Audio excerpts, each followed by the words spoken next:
Dystopia is a genre of fiction created to counteract the utopic and dark heroic tales of the 20th century, and often serves as a commentary on future and current events and regimes, or as an examination on worst-case scenarios. There are many good examples of dystopias, such as The Handmaid's Tale, The Black Book of Communism, the Hunger Games series, and more.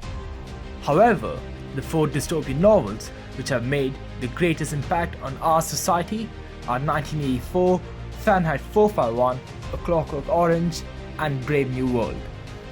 All these novels have common themes of dystopian novels and comment on the political and societal dangers of our current systems. But the manner of which they present these dangers and the dangers that are presented in the first place are vastly different. Our report examines four distinct themes present throughout all four texts and how they are portrayed and relate to other texts and our society. Since we'll be talking about these four novels in detail, here is a spoiler warning. One thing to note is that the video will not retell the stories in the novels and is only used for analysis and comparison of the two.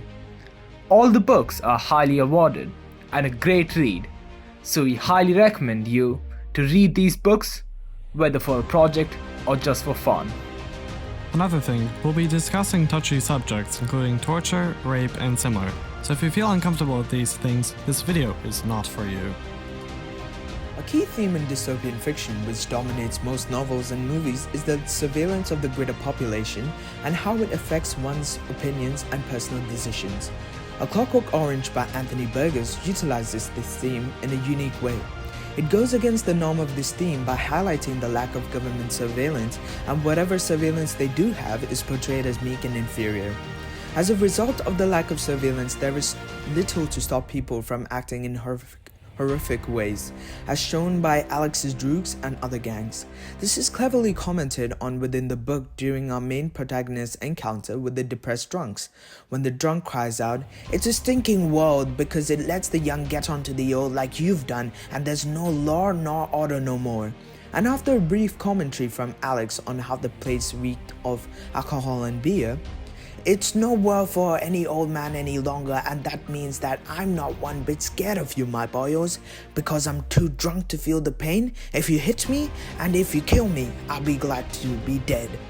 We smacked and then grinned and said nothing, and then he said, "What kind of world is it at all? Men on the moon and men spinning round the earth like it might be midgets round a lamp, and there's not no attention paid to earthly law nor order no more. So your worst you may do, you filthy coward hooligans." 1984, Fahrenheit 451, and A Brave New World, on the other hand, all stick to cliches of dystopian novels implementing a totalitarian society. They allow no freedom to individuals living within the state and looks to subordinate all aspects of the individual's life to the government. By using surveillance, all three societies ensure that their perfect world is kept in check. The government of Brave New World prides itself on the fact that surveillance ensures the state and society survives. The government brainwashes the citizens from a young age, which can be seen from the quote, "The mind that judges and desires and decides," made up of these suggestions. But all these suggestions are our suggestions from the state. The director iterates how the use of hypnopedia, constant repetition of phrases, determines the child's personality. It allows the government direct access to each person's state of mind to create a perfect forest society. The government in Orwell's 1984 believes that they also have a right to invade one's personal privacy to achieve a stable society. It uses Big Brother as propaganda, which differentiates it from other texts, which keeps the citizens in check, i.e., brainwashing them along with constant surveillance. The phrase mentioned throughout the book, "Big Brother is watching you," not only shows the propaganda, but does not hide the fact that everyone is under constant surveillance and should be careful with what they do. The insult government claims repeatedly that freedom is slavery, showcasing how they believe the government surveillance is protecting people. Fahrenheit 451, however, deals more with censorship rather than surveillance. The government ensures that anything that would make people unhappy, such as books and similar, have been eliminated to ensure everyone is happy. Colored people don't like Little Black Sambo? Burn it. White people who don't feel good about Tom's Cabin? Burn it. Someone's written a book on tobacco and cancer of the lungs? The cigarette people are weeping? Burn the book. The author uses a conversation between two people to establish the idea. Captain Beatty, who uses this quote, implements that the government would also rather destroy something rather than persuade people to avoid them, as anyone can be offended by a subject, therefore destroying it rather than to incite anyone's anger. All four texts deal with government surveillance, with different underlying themes. 1984 to dominate its citizens, Brave New World to shape its citizens, Fahrenheit 451 to keep its citizens happy, A Clockwork Orange to implement chaos. An example of totalitarian society that we can see in today's world would be the People's Republic of Korea, otherwise known as North Korea, where the situation is quite like 1984, with the government dominating its people and devoiding them of privacy. In dystopian societies, resistance is often futile, with severe repercussions for those who are not the model citizen or similar. As such, all four novels show a wide spectrum of repercussions. Remember when we said above that the government in A Clockwork Orange is lacking, and whatever surveillance that they do is portrayed as meek and inferior. Well, if you're caught by the state, which normally only happens after a major crime such as murder, the government offers severe repercussions. While in jail, prisoners are treated horribly, with beatings and infighting among prisoners not being uncommon. In addition to that, torture is seen as an acceptable cure for misdeed, which is seen by the treatment of Ludovico that Alex undergoes. 1984 follows this theme of harsh punishment, especially torture for dissidents and anyone who is resistant. The Ministry of Love, the sect of society focused on punishment, is described as the place where there's no darkness. Its home of operations is like a prison, surrounded by barbed wires, armed men, steel doors. It is a building with no windows, although its lights are never switched off. The Ministry of Love practices imposition of agony, anguish, dread, and suffering. However, in a way, the Moncure is proper, given that its goal is to convert thought criminals to orthodox thought by installing with their minds a love of Big Brother, the only love that's allowed in Oceania. The Orthodox Party member is nonetheless able to resolve these inconsistencies through the trained use of doublethink. This involves the vocabulary of Newspeak, in which words and names commonly include both an idea and its opponent. Remarkably, like what Alex underwent, Winston Smith, from 1984, is tortured and forced to resent his actions, and just like in A Clockwork Orange, the Ministry of Love tries to fix Winston by breaking him and everything he loves, turning his loyalty to only Big Brother. While A Clockwork Orange and 1984 show violent actions such as torture being used to quell rebellious nature, both Brave New World and Fahrenheit 451 use less child-friendly methods. Drugs are seen as a solution to resistance in these societies. By altering the way people think, and by making them dependent on drugs, the government can ensure that these people do not fall out of line. When Guy Montag's wife Mildred attempts suicide, she overdoses on pills given by the government to the two of them as to ensure their happiness.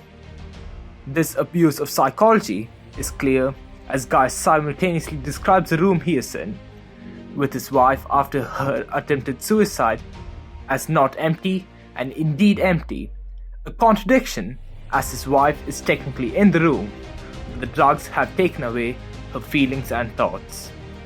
Just like in Fahrenheit 451, Brave New World uses drugs to keep away what are considered as unhappy thoughts. In order to keep the social order in check and consumers buying products, drugs are advertised as an everyday part of life. However, even in these drug societies, resistance is still clear. I mean, people can just outrightly refuse to take these drugs, then what? For Fahrenheit 451, censorship is the easiest tool to ensure that resistance is kept in check. Burning books, restricting free press, and even outright torture and murder is seen as acceptable alternatives in case the sedated population gets any anti-establishment ideas. Brave New World, being the perfect dystopian society it is, does not use force to such an extreme. The government created societies away from the main population to look like savages, and when physical force is required, people are simply removed from the situation, then given the average spiel and the choice to continue live in the savage societies or return to their place. Socio-economic class divides have been there since the beginning of trading and currency. All four texts have been authored no differently. Although a wider theme, it is quite evident that people are discriminated or treated based on what they earn, own, or what is their social standing. There's a trend across all four texts about the class divides being doctored to create a perfect world order. In 1984, class division is enforced by the state to create the ideal society.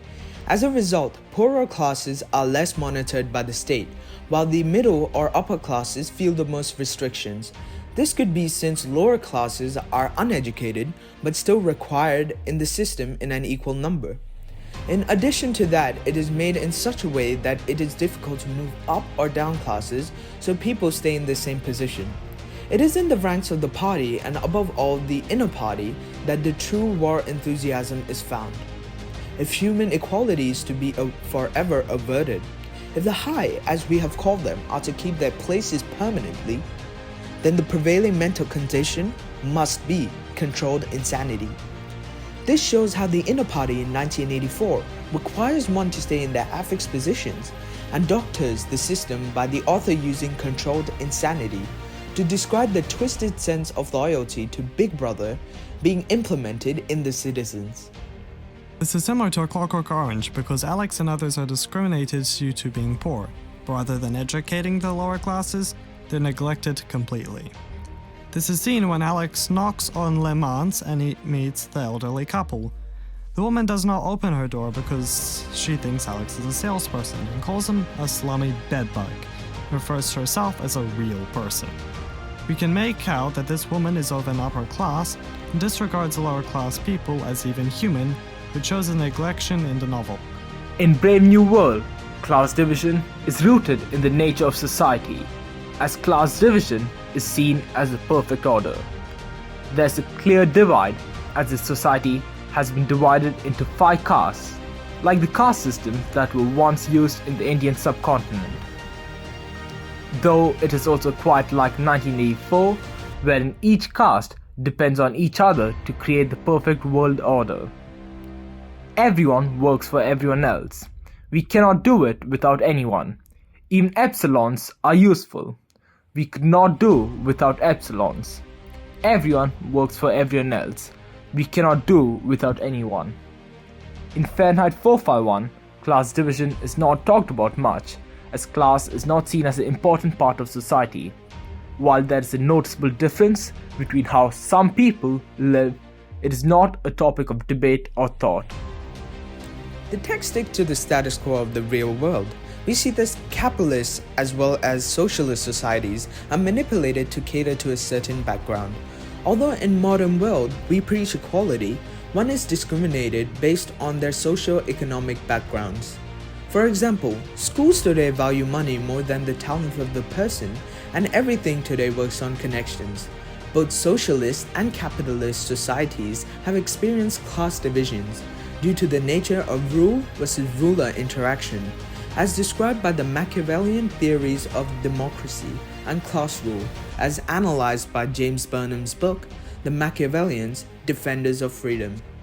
Dystopias, as mentioned at the beginning, can serve to offer commentary on current, future events, regimes, and the real world and worst-case scenarios. Fahrenheit 451 is the simplest with its messaging. While the exact messaging the author claims the book puts forward is inconsistent, there are 2 major themes. First of which, as discussed earlier, is the censorship of material and how that affects our society. The second major theme is one on fast, easy to consume material. By forcing society away from books and towards televisions and devices, and more, it makes it easier to give news to the individual. However, it also makes people reliant on entertainment, which means that the manipulation of facts is easy for the individual. Just like Fahrenheit 451, 1984 focuses a lot on censorship and easy to consume material, as evidenced by the telescreens which show up in almost every room. With the manipulation of technology, the inksock government can create their own truth to suit their needs. The Ministry of Truth oversees the propaganda department as well as the historical and information departments, and is the very industry Winston works in, falsifying information and creating heroes that never existed in the first place. This system of censorship is based on Orwell's own experiences in the Ministry of Information as a wartime BBC editor, manipulating and rewriting the truth, the very thing that Winston does in 1984. Another theme that can be seen in 1984 is a commentary on political ideologies. It has been up for debate between intellectuals, authors, and the common reader, as the novel isn't exactly sure on what ideology it criticizes, only some sort of criticism on aspects of ideologies and policies. Those on the far right claim that the novel is criticism of Stalin's regime and the USSR and Marxism in general, while those on the New Left spectrum claims that the novel criticizes Hitler and the Third Reich. Trotskyists and Fourth Internationalists claim that Emil Goldstein is representative of Trotsky, and anti-authoritarian says the book is against what they see as totalitarian governments. A really, really loose label. What does George Orwell say? Well, even his statements are inconsistent. In his essay Why I Write, he says that every line of serious work I've written since 1936 has been written, directly or indirectly, against totalitarianism and for democratic socialism, as I understand it. However, he fought alongside a Marxist revolution during the Spanish Civil War, so it shows that he was at least somewhat supportive of Bolshevik ideas. He also stated in another essay that it's nonsense to talk about opposing fascism by bourgeois democracy. Bourgeois democracy is only another name for capitalism, and so is fascism. To fight against fascism on the behalf of democracy is to fight one form of capitalism on the behalf of a second, which is liable to turn to the first in any moment. The only real alternative to fascism is worker control. So, the democratic socialist is seeing Western democracy under capitalism the same as fascism. See the confusion? But that's not even his most confusing stance. He also claims multiple times that the USSR and Stalinist ideologies are far right on the political spectrum, along with the Third Reich and UK, or the British Empire. So, anti-capitalist? Doesn't this go in the complete contradiction to what other approaches are saying? There is one stance to the analysis of this novel that does make the most sense, despite the contradictions between the author and those that read his book, and that's how manipulation of all political ideologies would cause in the society that we see in 1984. Remember, in Oceania, there are no rules, an anarchist society. However, there is a complete state, an authoritarian society. There is a form of set class division, feudalism, and extreme nationalism, fascism. The economy is controlled on behalf of the working class, socialism. Sectors are privatized and controlled by individuals, and the market fluctuates based on what is needed, capitalism. Orwell's message is that politicians must stay completely loyal to their ideology, and that any contradictions will lead this worst-case scenario of a world. Brave New World's criticisms are not political in any means. In fact, Brave New World is the only novel that repeatedly argues for the dystopia. The book instead argues why human nature is the very thing that's holding our society back from reaching levels beyond our comprehension. During the Savage's discussion with the controller about why there won't be any books written like Othello anymore, the controller states, Because our world is not the same as Othello's world. You can't make flavors without steel, and you can't make tragedies without social instability. The world's stable now. People are happy, they get what they want. They never want what they can't get. They're well off, they're safe, they're never ill, they're not afraid of death. They're blissfully ignorant of fashion and old age. They are plagued with no mothers or fathers. They've got no wives, no children, or lovers to feel strongly about. They're so conditioned that they practically can't help behaving as they ought to behave. And if anything should go wrong, there's Soma. Soma being the judge of the village, which you go and chuck out of the window in the name of liberty, Mr. Savage, liberty. The conversation continues, Mr. Savage eventually saying, it all seems to be quite horrible. And through this, we are told what humanity would want like this, why a perfect society must be created, but the mutation of what constantly was a part of humanity.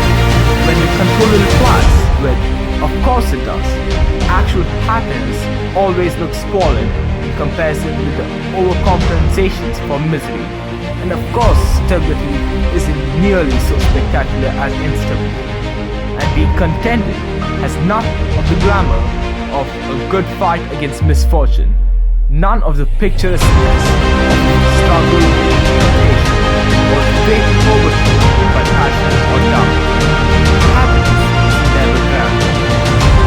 Brave New World's criticism on the development of technology should how it could be detrimental to our own individual development, but instead useful for society as a whole. Instead of technology being put forward as an answer to all our problems, although Huxley discusses how the perfect future would mean take away all inconsistency. Clockwork Orange's commentary has been discussing how small systems can break a society and how a lack of government surveillance can end up becoming detrimental to us. As such, it shows how any group of rebellious teenagers can end up creating a chasm between the state and the common person.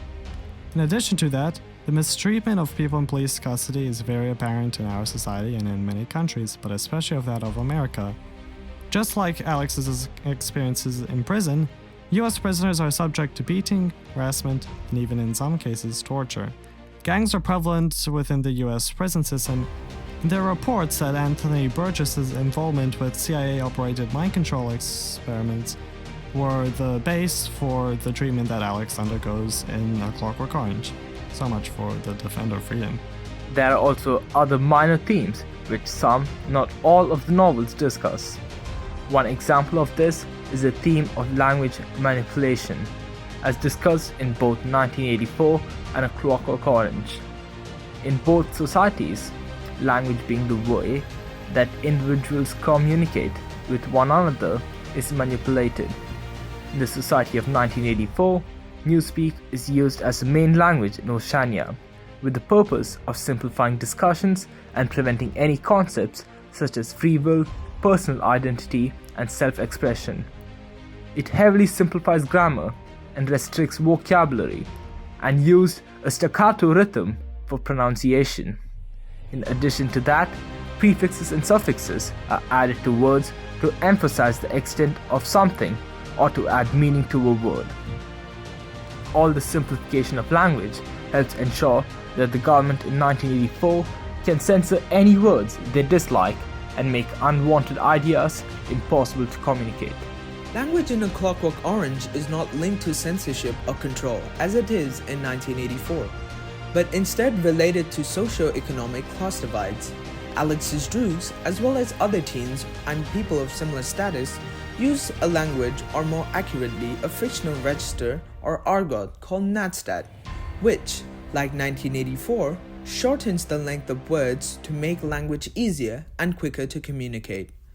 This language was created by combining English with Russian, German, Cockney rhyming slang, words from the King James Bible, rhyming slang, and more, while George Orwell uses Newspeak in small bursts and only when quoting a certain character or items, Anthony Burgess writes the whole book using this language.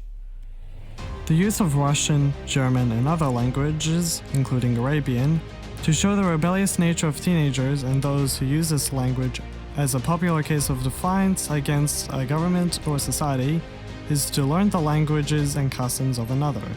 In this case, the USSR and East Germany are seen as nations which incite rebellious nature in the West, so teens find great interest in this. Since the whole book is written like this, the longer you read the book, the more accustomed to the language you become.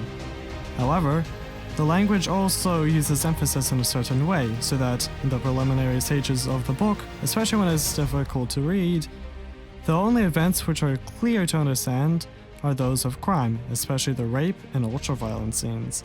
Since these events are the ones more comprehensible to the early reader, the act of these crimes is more likely to disgust the reader. However, it also gives the idea that between our society and that of Clockwork Orange, the main and only thing that connects the two is crime. This can be taken as a positive, since it means our society is much better than that of a Clockwork Orange, but it is also a hint that human nature will remain the same in any society, and the thrill of crime and committing horrible deeds is the strongest connection between people. Another example is the advancement of technology, as discussed in 1984, Brave New World, and Fahrenheit 451. In all three societies, the advancement of technology clearly takes place, especially in Brave New World.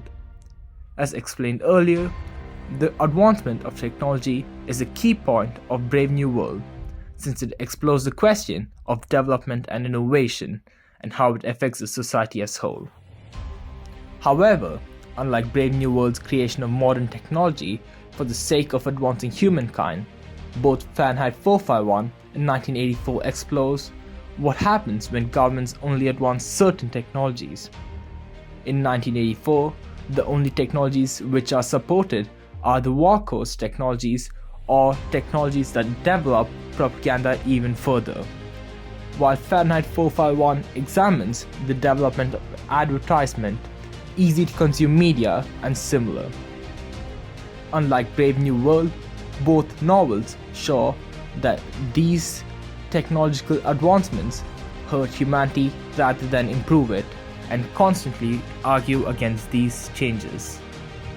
A Clockwork Orange hints that the story takes place in a stagnation of innovation after a lengthy period of an advancement of technology, but that is the most that the novel discusses it. A third theme is sexual activities between people, as discussed in A Clockwork Orange, Brave New World, and 1984. Sex is seen as a normal part of our society nowadays, whether you agree with it for pleasure or just conception. However, just like other aspects of our society, sex is dramatically altered in dystopian literature. In Brave New World, to ensure that people are happy, sex for pleasure is highly encouraged by the state. Adding to that, sex used to make a child is banned in all non-savage areas, as the ideal person will be selectively bred and created by the state and its scientific institutions. Therefore, the idea that sex is used for anything outside of pleasure has been removed and is a commonly accepted thing. People are a lot more casual about it, which would freak out your local American conservative. The Clockwork Orange follows the trend of sexualizing society, but takes a different approach to it. The state never advocated for any changes on how people perceive sex. Instead, the change is purely a societal one, based on social hierarchy and the lack of other developed forms of entertainment.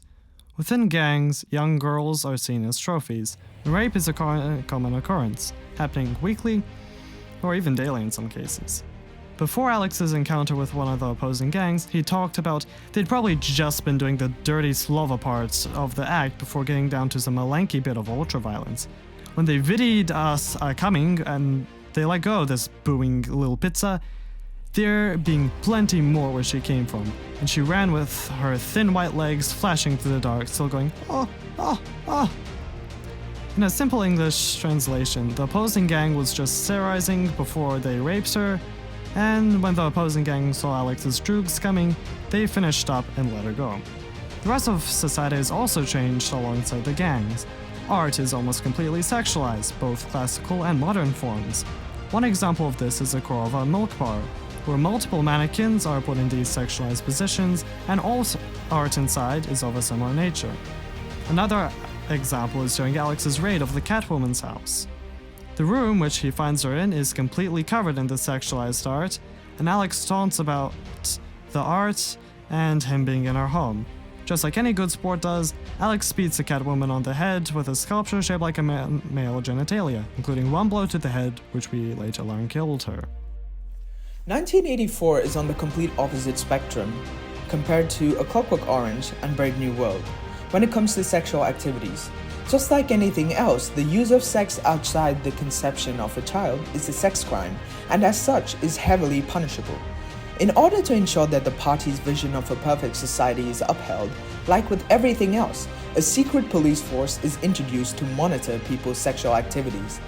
This organization is namely the Junior Anti-Sex League. The Junior Anti-Sex League is a group of young adults who believe in complete celibacy for both sexes. Orwell writes, "They wear red sashes to show that they are celibate and loyal to the party." We are introduced to the second protagonist and Winston's lover, Julia, with a description of this sash before he comments on her figure. A narrow scarlet sash, emblem of the Junior Anti-Sex League, was wound several times around the waist of her overalls, just tightly enough to bring out the shapeliness of her hips. While we learn how she broke the rules of the Anti-Sex League as their relationship develops, right before it was taken apart by the party and ruined forever, the fact that Winston's thoughts are first of the Anti-Sex League and not her figure shows how much influence the party has over sex in their society. And now, throughout this entire video essay, we have discussed how dystopian novels, the 1984, Brave New World, Clockwork Orange, and Fahrenheit 451 touch upon important social and political features of our society. Throughout our report, we have analyzed how dystopian novels portray the imminent potential dangers that could/does threaten our civilization. They display the probable future of government surveillance and the consequent resistance that people would have to put up to face said constrictions in the human world.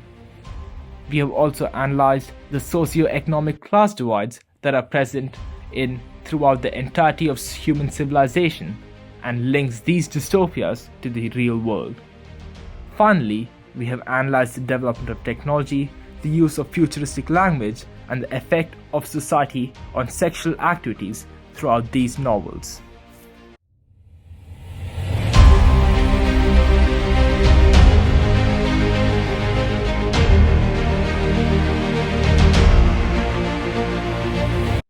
Peppers.